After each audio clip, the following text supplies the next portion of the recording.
Every year, on the same quiet day in October, Ellen walked to the lake just outside of town. She always brought an envelope. She always sat on the same weathered bench, and she always read her letter out loud.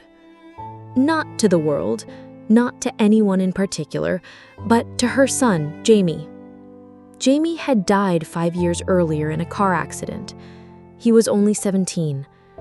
One moment, he was rushing out the door, complaining about breakfast. The next, he was gone. Since that day, Ellen hadn't missed a single birthday. Every year, she wrote Jamie a letter. She told him what was happening at home, how his little sister had started college, how the old dog still waited by the door, how the maple tree in the backyard had finally bloomed again.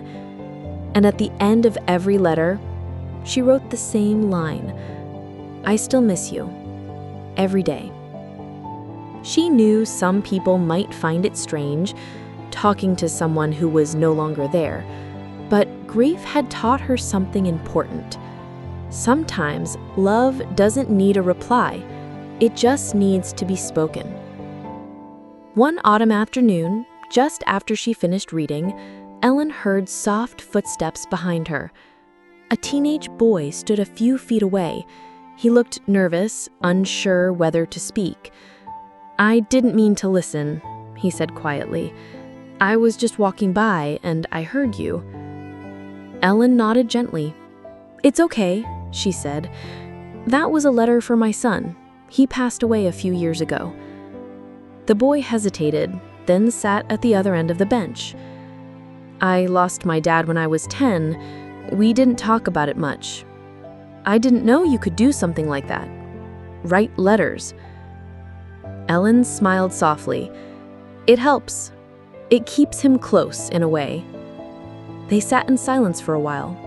No small talk, no advice, just the quiet understanding of two people who had lost someone. Ellen never expected to see him again, but a few days later, she found an envelope in her mailbox. No return address, just her name written in a shaky hand. Inside, a letter read, "Dear Lady at the Lake, you don't know me, but I was in a really dark place the day I heard you speak. I've been struggling. I've thought about ending things, but hearing you talk to your son, like he was still listening, it gave me something. I'm not sure what it was exactly, but it made me feel like maybe I wasn't as alone as I thought. Thank you. Your words helped me in a way you'll never fully know." A boy trying to hold on. Ellen sat on her porch with the letter in her hands, tears running down her cheeks. All those years, she thought she was speaking only to the wind.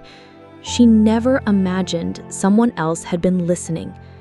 But someone had, and in that moment, she realized something. Sometimes the pain we carry and the words we whisper in our own darkness can become a light for someone else. From that year forward, Ellen still wrote Jamie a letter, but now she also brought a second envelope, just in case someone else needed to be reminded that they weren't alone.